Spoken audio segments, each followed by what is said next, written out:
नमस्कार दोस्तों, स्वागत है आपका आज के मुख्य समाचार में, जिसमें सबसे पहली और बड़ी खबर में आपको बताएंगे कि ममता बनर्जी का बड़ा बयान, इमरजेंसी से भी गंभीर है देश के हालात, देखना चाहते हैं सच्चे दिन, अब पूरे देश में खेला होवे। जी हां दोस्तों, आपको बता दें कि पश्चिम बंगाल में खेला करने के बाद अब पूरे देश में खेला होवे का नारा दे रही हैं ममता बनर्जी। दूसरी बड़ी खबर में जिक्र होगा कि हिंदुस्तान का पूरा विपक्ष यहाँ खड़ा है, जासूसी कांड पर मोदी सरकार पर बरसे राहुल गांधी। और इसी के साथ तीसरी बड़ी खबर में आपको बताएंगे कि राकेश टिकैत का बेहद बड़ा बयान, 26 जनवरी को तो कुछ नहीं हुआ।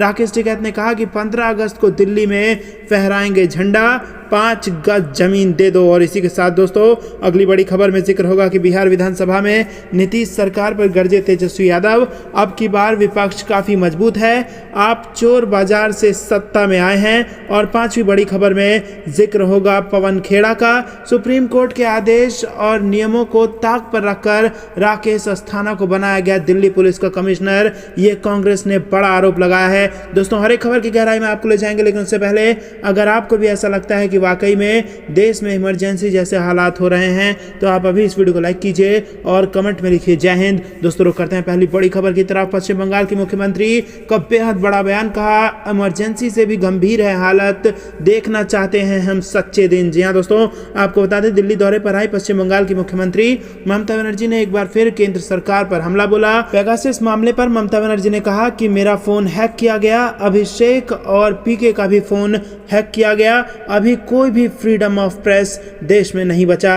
ममता बनर्जी ने कहा कि हमने जिन लोगों को त्रिपुरा भेजा उन्हें भी गिरफ्तार कर लिया गया। बंगाल की मुख्यमंत्री ने कहा कि पेगासस एक खतरनाक वायरस है जिसके जरिए हमारी सुरक्षा को खतरे में डाला जा रहा है, संसद में भी काम नहीं हो रहा है, विपक्ष की आवाज को दबाया जा रहा है। ममता बनर्जी ने कहा कि इस वक्त इमरजेंसी से भी ज्यादा सीरियस हालत हो चुके हैं। ममता बनर्जी ने सोनिया गांधी से मिलने के लिए उनके आवास 10 जनपद वो वहां पर पहुंच गई। तो दोस्तों बेहद बड़ी खबर निकल के आ रही है, जासूसी कांड अब एक बड़ा मुद्दा बन चुका है और पूरे देश में भाजपा के खिलाफ इसको लेकर विरोध हो रहा है। आपको भी ऐसा लगता है कि देश में इमरजेंसी वाले हालात हो गए हैं? तो दोस्तों आप वीडियो को लाइक जरूर कीजिए और अपनी राय बताइए हमें। रुक करते हैं अगली बड़ी खबर की तरफ। हिंदुस्तान का पूरा विपक्ष यहाँ खड़ा है, पेगासस मुद्दे पर मोदी सरकार पर बरसे हैं राहुल गांधी। जी हां दोस्तों, आपको बता दें कि जासूसी कांड के खिलाफ विपक्ष के नेताओं ने एकजुट होकर आज मोर्चाबंदी की। उनका बस यही कहना था कि मोदी सरकार ये बताए कि पेगासस का इस्तेमाल किया गया है या नहीं किया गया। कई पार्टी के नेता इस दौरान मौजूद रहे। राहुल गांधी ने कहा कि हिंदुस्तान के लोकतंत्र पर आक्रमण हुआ है, हम जानना चाहते हैं कि सरकार ने पेगासस का इस्तेमाल किया है या फिर नहीं किया, और ये जासूसी का तीर कहां कहां उपयोग किया गया है, इसके बारे में भी राहुल गांधी ने मुद्दे को उठाया है। राहुल गांधी ने आगे कहा कि यह जासूसी का हथियार देश के खिलाफ यूज किया गया है। जी हां दोस्तों, देश के खिलाफ पेगासस का इस्तेमाल किया गया है, जासूसी कांड का इस्तेमाल किया गया है। राहुल गांधी ने सदन में कहा कि सरकार जासूसी कांड पर जवाब दे, हम सदन पर बस अपनी जिम्मेदारी निभा रहे हैं। तो दोस्तों जासूसी कांड को देश के खिलाफ हथियार बनाकर इस्तेमाल किया गया है, ये बड़ा आरोप लगाया है राहुल गांधी ने। अगर आपको भी ऐसा लगता है तो समर्थन में वीडियो लाइक कीजिए। रुक करते हैं तीसरी बड़ी खबर की तरफ। 26 जनवरी को कुछ नहीं हुआ, बोले राकेश टिकैत की 15 अगस्त को दिल्ली में फहराएंगे झंडा और 5 गज की जमीन दे दो। जी हां दोस्तों, आपको बता दें कि जब एक पत्रकार ने भारतीय किसान यूनियन के नेता राकेश टिकैत से पूछा कि 26 जनवरी को किसानों ने दिल्ली में ट्रैक्टर परेड की थी, इस 15 अगस्त को किसानों का क्या प्लान होगा, इस पर राकेश टिकैत ने कहा कि जैसी की परंपरा है हम भी 15 अगस्त को तिरंगा फहराएंगे। टिकैत पूछने लगे कि क्या देश के किसान को दिल्ली में 5 गज जमीन भी नहीं मिल सकती जिसमें हम तिरंगा फहरा सकें। 26 जनवरी को हुई हिंसा की घटना पर टिकैत ने कहा कि दिल्ली में कुछ नहीं हुआ था, न बवाल हुआ न हंगामा हुआ, किसी एजेंसी ने मामले में कोई जांच नहीं की। मालूम हो कि केंद्र सरकार के 3 नए कृषि कानून के खिलाफ 8 महीने से आंदोलन कर रहे संयुक्त किसान मोर्चा ने 5 सितंबर को मुजफ्फरनगर में महारैली और उत्तर प्रदेश राज्य के सभी मंडल मुख्यालयों पर महापंचायत आयोजित करने की घोषणा कर दी है। तो दोस्तों बेहद बड़ी खबर निकल के आ रही है किसान आंदोलन से जुड़ी हुई। किसानों ने कहा है कि 26 जनवरी को कुछ नहीं हुआ, 15 अगस्त को फिर झंडा फहराएंगे। तो दोस्तों अगर आप भी देश के किसानों के साथ खड़े हैं तो आप इस वीडियो को लाइक जरूर कीजिएगा और अपनी राय कमेंट में बताइए किसान आंदोलन को लेकर। रुक करते हैं अगली बड़ी खबर की तरफ। बिहार विधानसभा में नीतीश सरकार पर गरजे तेजस्वी यादव, अब की बार विपक्ष काफी मजबूत है, आप चोर बाजार से सत्ता में आए। राष्ट्रीय जनता दल नेता तेजस्वी यादव ने एक बार बिहार विधानसभा नीतीश सरकार को चुनौती दी है। तेजस्वी ने कहा कि बिहार में अब की बार विपक्ष काफी मजबूत है, हमारे और आपके बीच 12,000 वोट का अंतर है, आप चोर बाजार से सत्ता में आए हैं। विपक्ष नेता यादव ने 23 मार्च की घटना का जिक्र करते हुए कहा कि सत्ता पक्ष के इशारे पर सदस्यों को पीटा गया, जूता से पीटने और गाली का निर्देश किसने दिया, विधायकों से पहले अधिकारियों को दंडित किया जाए। उन्होंने कहा कि जो पुलिस बल लाया गया है उससे गुंडागर्दी बढ़ जाएगी। रुक करते हैं अगली बड़ी खबर की तरफ, जिसमें आपको बता दें कि सुप्रीम कोर्ट के आदेश और नियमों को ताक पर रखकर राकेश अस्थाना को बनाया गया दिल्ली का पुलिस कमिश्नर। ये बड़ा आरोप लगाया है कांग्रेस पार्टी ने। आपको बता दें कि राकेश अस्थाना को दिल्ली का पुलिस आयुक्त नियुक्त किए जाने के फैसले पर कांग्रेस ने सवाल खड़े करते हुए बुधवार को आरोप लगाया है कि सुप्रीम कोर्ट के आदेश के खिलाफ जाकर के इनकी नियुक्ति हुई है। पार्टी प्रवक्ता पवन खेड़ा ने यह सवाल भी किया कि क्या अरुणाचल प्रदेश, गोवा, मिजोरम और केंद्र शासित प्रदेश अगमुट कैडर में कोई एक अधिकारी ऐसा नहीं था जिसे दिल्ली के पुलिस आयुक्त की जिम्मेदारी सौंपी जाती।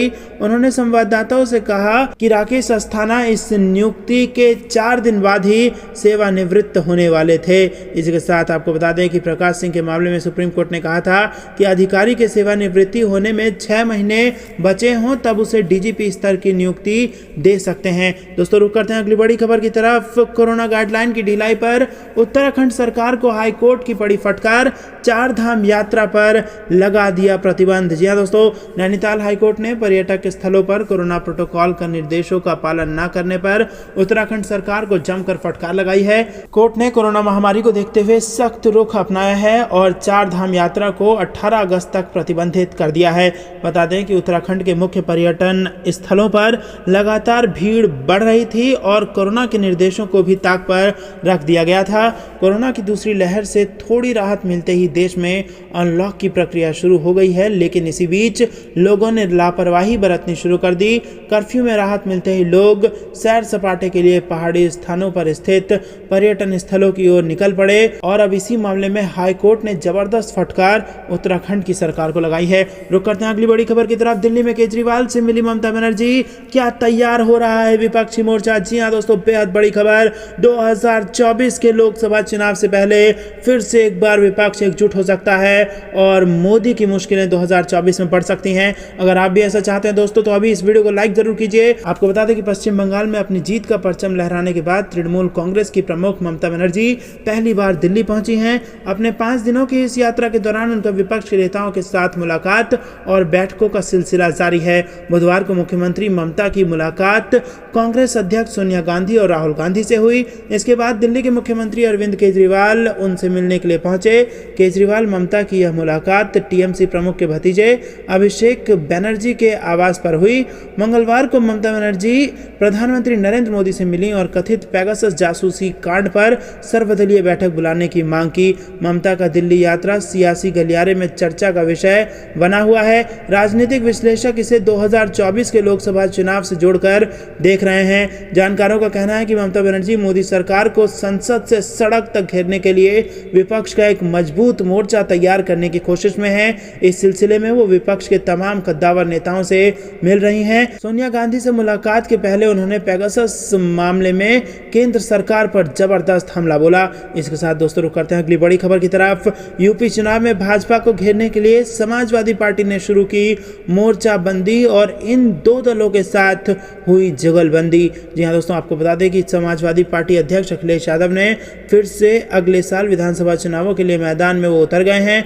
आपको बता दें कि कोरोना की दूसरी लहर के दौरान उन्होंने देश भर की जो यात्राएं रोकी थी उसे फिर से चालू कर दी है और इसी बीच पार्टी ने राष्ट्रीय लोकदल और राष्ट्रवादी कांग्रेस पार्टी के साथ भी गठबंधन का फैसला कर लिया है। सभी दलों के टारगेट पर सिर्फ भारतीय जनता पार्टी और उसकी सरकारें हैं। फिलहाल अखिलेश यादव अपने बाकी विरोधी दलों के नेताओं को टारगेट करने से बच रहे हैं। पार्टी ने यूपी विधानसभा चुनाव में जीत के लिए 350 सीटों का लक्ष्य तय किया है। समाजवादी पार्टी के अध्यक्ष अखिलेश यादव और राष्ट्रीय लोकदल के अध्यक्ष जयंत चौधरी ने हाल ही में दिल्ली में एक बैठक की है, जिसमें खासकर उत्तर प्रदेश के जाटलैंड में भाजपा को घेरने की रणनीति बनाई गई है। इसी बैठक में दोनों नेताओं ने अपने अपनाए हुए मुस्लिम यादव जाट फार्मूले को फिर से आजमाने का फैसला किया है। दोनों नेताओं को लगता है कि पहले आजमाई जा चुकी इस रणनीति से पश्चिमी उत्तर प्रदेश, खासकर बागपत, शामली, मुजफ्फरनगर, मेरठ के अलावा कुछ और क्षेत्रों में भाजपा की हवा पतली की जा सकती है। इसी के साथ दोस्तों रुक करते हैं अगली बड़ी खबर की तरफ। पेगासस मामला, गृह मंत्री के घर के बाहर प्रदर्शन करने वाले कांग्रेस कार्यकर्ताओं के खिलाफ FIR दर्ज। जी हां दोस्तों, संसद के मानसून सत्र के बीच पेगासस जासूसी कांड गरमाया हुआ है और हाल ही में कांग्रेस कार्यकर्ताओं ने गृह मंत्री अमित शाह के घर के बाहर प्रदर्शन किया, जिस पर अब दिल्ली पुलिस ने बड़ी कार्रवाई की है, जिसके तहत कई कार्यकर्ताओं के खिलाफ IPC की धारा 188 के तहत मामला दर्ज कर लिया गया। दिल्ली पुलिस के मुताबिक राजधानी में कोरोना को देखते हुए कई पाबंदियां लगाई गई हैं, लेकिन कांग्रेस कार्यकर्ताओं ने तमाम चेतावनियों के बाद भी गृह मंत्री आवास के बाहर प्रदर्शन किया है। तो दोस्तों, इसी का विरोध कांग्रेस पार्टी ने किया है और यहाँ पर कहीं ना कहीं ये संकेत मिल रहा है कि पेगासस कांड से घबरा रही है भारतीय जनता पार्टी और इसकी जांच ही कराना अब एकमात्र रास्ता बच गया है। तो दोस्तों, ये थी दिन भर कुछ बेहद जरूरी और बड़ी खबरें। तक बने रहने के लिए आप सभी का बहुत बहुत धन्यवाद। जाने से पहले आप इस वीडियो को लाइक कीजिए और कमेंट में अपनी राय बताइए। लाल बटन को दबा के चैनल को फ्री में सब्सक्राइब कीजिए और घंटी बजाइए। जय हिंद, जय भारत। राकेश टिकैत का बेहद बड़ा बयान, कृषि कानूनों की वापसी तक जारी रहेगा आंदोलन।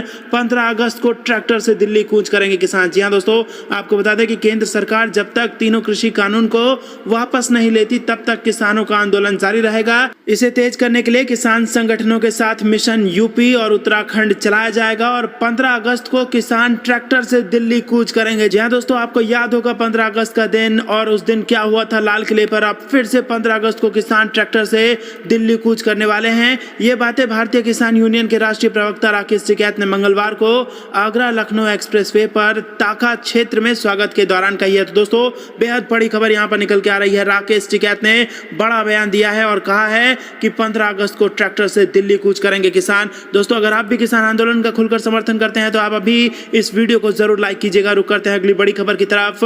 कोर्ट की निगरानी में हो पेगासस मामले की जांच, PM से मुलाकात के बाद बोली है ममता बनर्जी। जी हां दोस्तों, पश्चिम बंगाल की मुख्यमंत्री ममता बनर्जी ने मोदी से उनके आवास पर मुलाकात की। बंगाल चुनाव के बाद प्रधानमंत्री के साथ मुख्यमंत्री ममता बनर्जी की पहली मुलाकात थी। बंगाल चुनाव प्रचार के दौरान दोनों एक दूसरे पर तीखे हमले करते हुए दिखे थे। प्रधानमंत्री से मुलाकात के बाद उन्होंने मीडिया से बात करते हुए कहा कि प्रधानमंत्री से मुलाकात के लिए समय मांगा था। संविधान के मुताबिक प्रोटोकॉल विजिट थी। बैठक में कोरोना की स्थिति और उससे लड़ने के लिए वैक्सीन को लेकर बातचीत की गई। इसके अलावा बंगाल के प्रोजेक्ट्स के बारे में भी बातचीत की गई और इसी बीच उन्होंने जासूसी कांड को लेकर के बड़ी बात कह दी और कह दिया कि सुप्रीम कोर्ट की निगरानी में इसकी निष्पक्ष जांच होनी चाहिए। तो दोस्तों, जासूसी कांड भारतीय जनता पार्टी की मुश्किलें दिन पर दिन बढ़ा रहा है और अब कोर्ट की निगरानी में इसकी जांच होगी। तो दोस्तों, अगर आप भी ऐसा चाहते हैं कि वाकई में कोर्ट की निगरानी में इस बड़े कथित अपराध की जांच हो तो आप अभी इस वीडियो को लाइक जरूर कीजिएगा और कमेंट में अपनी राय बताइए। रुक करते हैं अगली बड़ी खबर की तरफ, जो कि बिहार से निकल के आ रही है। बिहार में गिर जाएगी नीतीश कुमार की सरकार, ये इस वक्त का बेहद बड़ा सवाल। RJD MLA ने किया है दावा कि 15 अगस्त को तेजस्वी यादव फहराएंगे झंडा। जी हां दोस्तों, आपको बता दें कि बिहार में सियासी पारा लगातार बढ़ता जा रहा है और इसी बीच RJD के विधायक भाई वीरेंद्र के बयान से राज्य में सियासी हलचल बढ़ गई है। उन्होंने अपने बयान में दावा किया है कि अगले 15 अगस्त को नेता प्रतिपक्ष तेजस्वी यादव ही गांधी मैदान में झंडा फहराएंगे। उन्होंने आगे कहा कि NDA में खेला शुरू हो गया है। विधानमंडल के मानसून सत्र के दौरान भाई वीरेंद्र के इस दावे के बाद बिहार में एक और नए संग्राम के संकेत मिलने लगे हैं, जिसके बाद सबकी निगाह एक बार फिर से NDA गठबंधन पर टिक गई है। तो दोस्तों, बिहार में किसी भी वक्त आ सकता है फिर से बड़ा सियासी भूचाल और गिर सकती है नीतीश कुमार की सरकार। रुक करते हैं अगली बड़ी खबर की तरफ। दोस्तों, आपको याद होगा कि ऑक्सीजन की कमी से किसी की जान नहीं गई, ये बड़ा बयान दिया था केंद्र सरकार ने, लेकिन जब पूरे देश में इसकी आलोचना हुई और भारी फजीहत हुई तो उसके बाद केंद्र सरकार ने यू टर्न मारा है और फिर से राज्यों से डाटा मांग लिया है। जी हाँ दोस्तों, बेहद बड़ी खबर यहाँ पर निकल के आ रही है। आपको हम बता दें कि कोरोना की दूसरी लहर के दौरान ऑक्सीजन की कमी से किसी की मौत नहीं होने के दावे को लेकर केंद्र सरकार की भारी फजीहत हुई थी। विपक्षी दल इस आंकड़े को लेकर लगातार सरकार को घेर रहे थे और अब केंद्र सरकार ने फिर से सभी राज्यों से ऑक्सीजन की कमी से होने वाली मौतों का आंकड़ा मांग लिया है। हेल्थ मिनिस्ट्री की तरफ से सभी राज्यों से डाटा देने को कहा गया है और राज्यों से कहा गया है कि वो 13 अगस्त से पहले डाटा उपलब्ध कराएं। तो दोस्तों, यहाँ पर विपक्ष की जीत मानी जा रही है। रुक करते हैं अगली बड़ी खबर की तरफ, लेकिन उससे पहले अगर आपको भी ऐसा लगता है कि वाकई में सरकार को ऑक्सीजन की कमी से जिनकी जान गई है उसके बारे में सच्चाई बतानी चाहिए, तो दोस्तों आप कमेंट में अपनी राय बताइए और वीडियो को लाइक जरूर कीजिएगा। रुक करते हैं अगली बड़ी खबर की तरफ। आम आदमी पार्टी सांसद संजय सिंह का बड़ा बयान, कहा तुरंत गिरफ्तार किए जाएं पूर्व चीफ जस्टिस रंजन गोगोई। जी हाँ दोस्तों, आम आदमी पार्टी के सांसद संजय सिंह ने बलिया में एक कार्यक्रम के दौरान केंद्र सरकार पर जमकर निशाना साधा।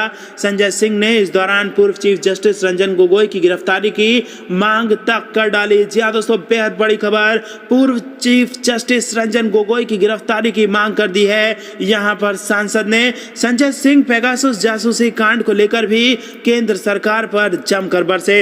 रुक करते हैं अगली बड़ी खबर की तरफ। विपक्षी नेताओं ने की बैठक, लोकसभा में मोदी सरकार को घेरने पर बनी रणनीति। जी हां दोस्तों, आपको बता दें कि 2024 का लोकसभा चुनाव किस प्रकार से लड़ा जाएगा उसको लेकर अभी से तैयारियां शुरू हुई हैं। कांग्रेस के पूर्व अध्यक्ष राहुल गांधी और कई अन्य विपक्षी नेता पेगासस जासूसी मामले को लेकर बुधवार को लोकसभा में कार्य स्थगन प्रस्ताव का नोटिस देंगे। सूत्रों के मुताबिक कांग्रेस और कई अन्य विपक्षी दलों के नेताओं की मंगलवार को हुई बैठक में यह फैसला लिया गया है। सूत्रों ने यह भी बताया है कि संसद के दोनों सदनों के कांग्रेस एवं उसके सहयोगी दलों के नेता बुधवार सुबह बैठक करेंगे और संसद के मौजूदा मानसून सत्र में सरकार को घेरने के आगे की रणनीति पर चर्चा करेंगे और इस बैठक में खुद राहुल गांधी भी मौजूद होंगे। रुक करते हैं अगली बड़ी खबर की तरफ। प्रधानमंत्री मोदी के ड्रीम प्रोजेक्ट में भी है घोटाला, सिंचाई विभाग की 3 परियोजनाओं में हुआ करोड़ों का घपला। जी हां दोस्तों, आपको बता दें कि उत्तराखंड में एक और घोटाला सामने आया है।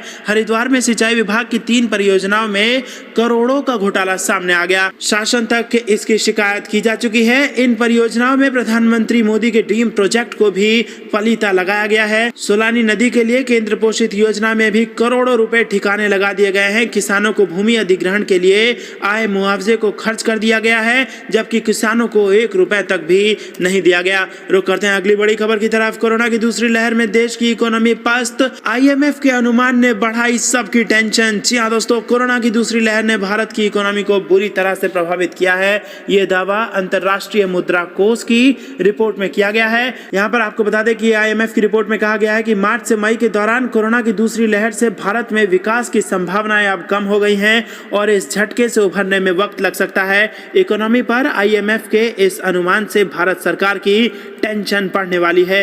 रिपोर्ट में भारत जैसी उभरती और विकासशील अर्थव्यवस्थाओं को डाउनग्रेड किया गया है। वहीं उन देशों की इकोनॉमी को उम्मीद की नजर से देखा गया है जिनके पास कोरोना टीकों की बेहतर पहुंच है। रिपोर्ट के मुताबिक वो देश प्रभावित हुए हैं जहां कोरोना वैक्सीन के लिए संघर्ष हो रहा है। तो दोस्तों, अर्थव्यवस्था को लेकर खबर अच्छी नहीं है। रुक करते हैं अगली बड़ी खबर की तरफ। बिहार NDA में दरार, सम्राट और मुकेश के बयान से गठबंधन में मचा कोहराम। जी हां दोस्तों, बिहार में सत्ताधारी गठबंधन की कलह लगातार तेज होती जा रही है। NDA के दलों में जिस तरह से सिर्फ टव्वल है वो आने वाले किसी बड़े तूफान का संदेश दे रही हैं। बिहार सरकार के 2 मंत्रियों के बयान ने पूरी सियासी माहौल को गर्म कर दिया है। अगर ये कहा जाए कि इन बयानों ने चिंगारी को शोले में तब्दील कर दिया है तो शायद गलत नहीं होगा। बीजेपी कोटे से सरकार में मंत्री सम्राट चौधरी और VIP के मुकेश सहनी ने बयान देकर गठबंधन को मुश्किल में डाल दिया है। NDA के घटक दलों की आपसी खींचतान से विपक्ष को हमला करने का भी पूरा मौका मिल रहा है। विपक्ष ने तो यहां तक दावा किया है कि NDA सरकार अब चंद दिनों की ही मेहमान है। विपक्ष ने NDA में मुकेश सहनी और जीतन राम मांझी के अपमान का भी आरोप लगाया। VIP के अभियान को उत्तर प्रदेश में प्रशासन की तरफ से रोकने पर विपक्ष ने सवाल उठाए हैं। विपक्ष ने इसे छोटे दलों के प्रति बीजेपी की खराब मानसिकता करार दिया है।